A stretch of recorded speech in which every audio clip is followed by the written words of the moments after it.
दोस्तों आज हम लेकर आए हैं हरिया लकड़हारे की कहानी। हरिया लकड़हारा रोजाना जंगल से लकड़ियां काट कर लाता था और उनको बेचकर अपना जीवन यापन करता था। लेकिन आज दिन उगने को है और हरिया लकड़हारा अभी भी अपने घर के आंगन में सोया हुआ है। और जैसे ही हरिया लकड़हारे की आंख खुलती है, वो अचंभित रह जाता है। ओह, सवेरा हो गया। ऐसा बोलकर हरिया उदास हो जाता है और वहां से चलने लगता है। और चलते चलते वो अपने घर के आंगन में जो मंदिर था उस मंदिर के पास पहुंचता है। और मंदिर के पास पहुंचकर हरिया अपने घुटनों के बल बैठता है और भगवान से कहने लगता है, हे प्रभु, कुछ चमत्कार कर दो। आज तो मुझे कुछ लकड़ियां जंगल में दिला दो ताकि मैं उनको बेचकर अपने घर का चूल्हा जला सकूं। कल भी मैं पूरे जंगल में घूम कर आया, लेकिन मुझे कोई भी लकड़ी काटने को नहीं मिली। आज तो कुछ मेरे पे दया करो और मुझे कुछ ऐसा चमत्कार करके मुझे कुछ ऐसा सूखा पेड़ दिलाओ जिसको काट कर मैं अपने घर का राशन ला सकूं। और हरिया भगवान को प्रणाम कर कर अपनी कुल्हाड़ी लेकर निकल पड़ता है जंगल की ओर। हरिया रोजाना की तरह अपनी कुल्हाड़ी उठाकर लकड़ियां काटने को चल देता है जंगल की ओर, ताकि उसके घर में कुछ खाने को मिल सके।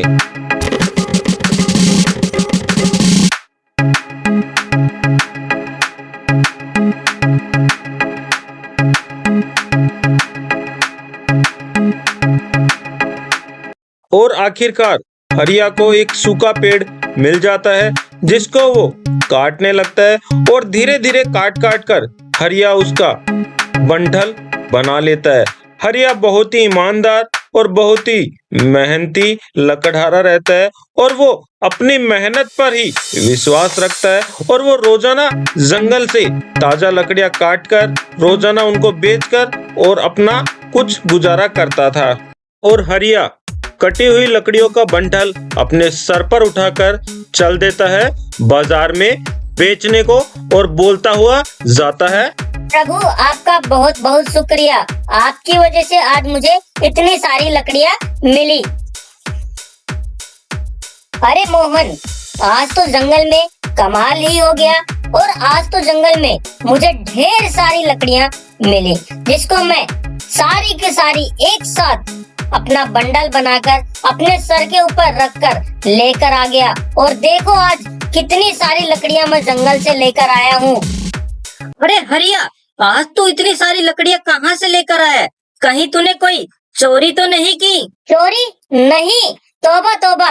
अरे मोहन, मुझे तो जंगल में आज एक पेड़ मिला जिसको मैंने अपनी मेहनत से काटा और उसके पंठल बनाकर मैं अपने सर पर रख कर लाया हूँ। चोरी का तो मैं सपने में भी सोच भी नहीं सकता। मोहन, आज तो मेरी लकड़ियाँ पूरी 5 रुपए की होगी। हाँ भाई हाँ हरिया, आज तो तुझको 5 रुपए ही देने पड़ेंगे, इतनी ढेर सारी लकड़ियाँ जो तू लेकर आया है। और इस तरह हरिया ने मोहन को अपनी सारी की सारी लकड़ियां 5 रुपए में बेच दी और 5 रुपए लेकर हरिया चल देता है अपने घर की ओर।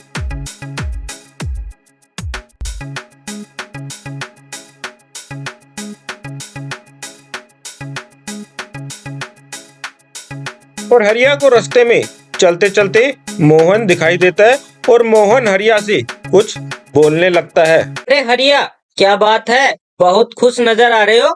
कोई खजाना हाथ लगा है? हमें भी तो बताओ तुम्हारी खुशी का क्या माजरा है। हाँ भाई, खुश तो हूँ मैं, क्योंकि आज मेरी सारी लकड़ियाँ बिक गई और उसके बदले में मुझे पूरे 5 रुपए मिले हैं। आज मैं भरपेट भोजन करूँगा। अरे हरिया मेरे दोस्त, कुछ बचाने की भी सोच, क्योंकि अभी बारिश का मौसम आने वाला है और तुझे बचत करनी चाहिए, वरना बारिश के मौसम में तेरा क्या होगा। मोहन, मैं तो रोजाना ताजा लकड़ियाँ काटकर उसको बेचकर ही कुछ राशन जुटाता हूँ। बचत वचत मुझसे नहीं होती मेरे दोस्त। और ऐसा बोलते हुए हरिया चल देता है अपने घर की ओर।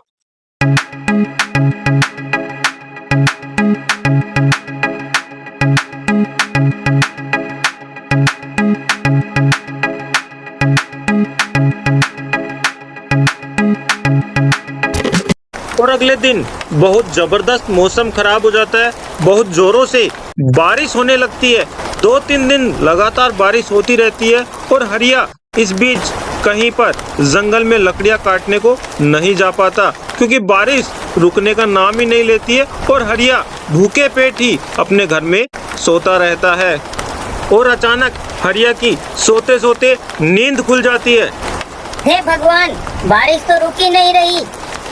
मोहन सही कहता था कि बचत करना अति आवश्यक है। अब मुझे पता चला बचत करना कितना जरूरी है।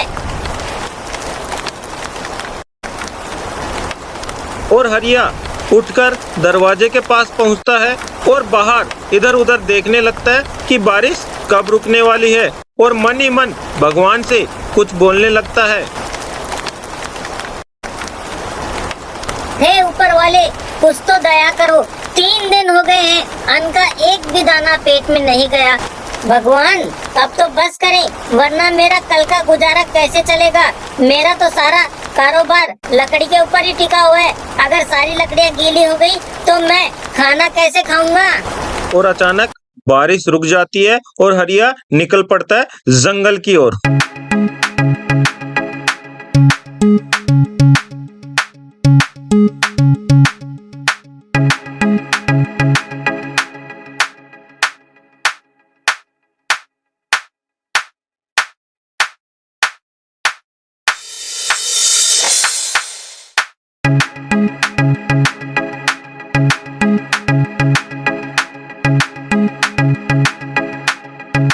अगले दिन हरिया तालाब के पास लकड़ियां काटने जाता है और वो जैसे ही अपनी लकड़ी काटता रहता है, अचानक उसके हाथ से उसकी कुल्हाड़ी छूटकर तालाब के अंदर गिर जाती है और हरिया बहुत ही ज्यादा अचंभित हो जाता है। और हरिया नीचे झुककर तालाब से अपनी कुल्हाड़ी निकालने की कोशिश करता है। 1 बार करता है, 2 बार करता है, 3 बार वो कोशिश करता है, लेकिन कुल्हाड़ी उसको नहीं मिलती है, क्योंकि तालाब की गहराई बहुत ज्यादा गहरी थी। और हरिया रोने लगता है। उसकी कुल्हाड़ी उसको नहीं मिलती और वो सोचता है कि अब वो लकड़ियां कैसे काटेगा और कैसे वो खाना अपने घर में लेकर जाएगा। तभी उसको अचानक एक आवाज सुनाई देती है। हरिया, हरिया, क्यों रो रही हो? आवाज सुनकर हरिया चुप हो जाता है और खड़ा होकर इधर उधर देखने लगता है कि आवाज कहां से आ रही है। कौन है? कौन है? अरे भाई, कौन है?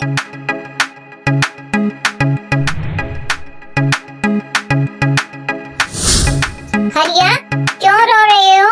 क्या हुआ? कौन हो माता आप, और यहाँ क्या कर रही हो? मैं गंगा हूँ, गंगा मैया, और इसी नदी में रहती हूँ। मेरी कुल्हाड़ी नदी में गिर गई है, क्या तुम मुझे लाकर दे सकती हो? लो हरिया, तुम्हारी कुल्हाड़ी। नहीं नहीं, यह मेरी नहीं है। अच्छा, तो ये लो, ये होगी तुम्हारी कुल्हाड़ी। नहीं, मेरी तो साधारण कुल्हाड़ी थी, ये मेरी कुल्हाड़ी नहीं है। अच्छा, तो ये लो, ये होगी तुम्हारी वाली कुल्हाड़ी। हाँ, यही है मेरी प्यारी कुल्हाड़ी। अब मुझे लकड़ी काटने में समस्या नहीं होगी। और हरिया की ईमानदारी देखकर गंगा मैया उसको सोने चांदी की और उसकी खुद की कुल्हाड़ी दे देती है, जिसको लेकर हरिया खुशी खुशी अपने घर की ओर चल देता है। हरिया खुशी खुशी तीनों कुल्हाड़ी को लेकर अपने घर की ओर चलता है और रास्ते में उसको जंगल में मोहन मिल जाता है।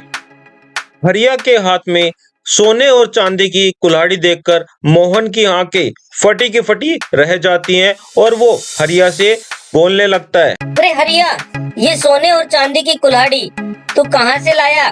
कहीं तूने चोरी तो नहीं की? और मोहन द्वारा पूछे गए सवाल का जवाब हरिया कुछ इस प्रकार से देता है। नहीं नहीं, मैंने कोई चोरी नहीं की। मैं तो ईमानदार व्यक्ति हूँ और मेरी ईमानदारी पर खुश होकर मुझे गंगा मैया ने घाट पर ये सोने और चांदी की मेरे को कुल्हाड़ी दी, क्योंकि मेरी कुल्हाड़ी घाट के अंदर, नदी के अंदर, तालाब के अंदर गिर गई थी, जिसको देखकर मैं रोने लगा। और गंगा मैया ने मुझे उसके बदले में सोने चांदी की और मेरी खुद की भी कुल्हाड़ी दी। और इतना सुनकर मोहन के मन में लालच आ जाता है और वो भी घाट पर जाने की सोचने लगता है। और इतना बोलकर हरिया अपने घर की ओर चल पड़ता है। और अगले दिन सवेरे सवेरे मोहन घाट पर आ जाता है, तालाब के किनारे आ जाता है और वो भी अपनी कुल्हाड़ी तालाब में गिरने का नाटक करने लगता है और वहां पर जोर जोर से रोने लगता है। मेरी कुल्हाड़ी नदी में गिर गई, मेरी कुल्हाड़ी नदी में गिर गई, मेरी कुल्हाड़ी नदी में गिर गई। और मोहन को रोता देख गंगा मैया आती है और मोहन से बोलने लगती है। अरे क्या हुआ? कौन हो तुम और क्यों रो रहे हो? मेरी कुल्हाड़ी नदी में गिर गई। मैं मोहन हूँ, मेरा नाम मोहन है और मैं लकड़ियाँ काट रहा था तो मेरी कुल्हाड़ी तालाब के अंदर गिर गई। अब मैं लकड़ियाँ कैसे काटूंगा?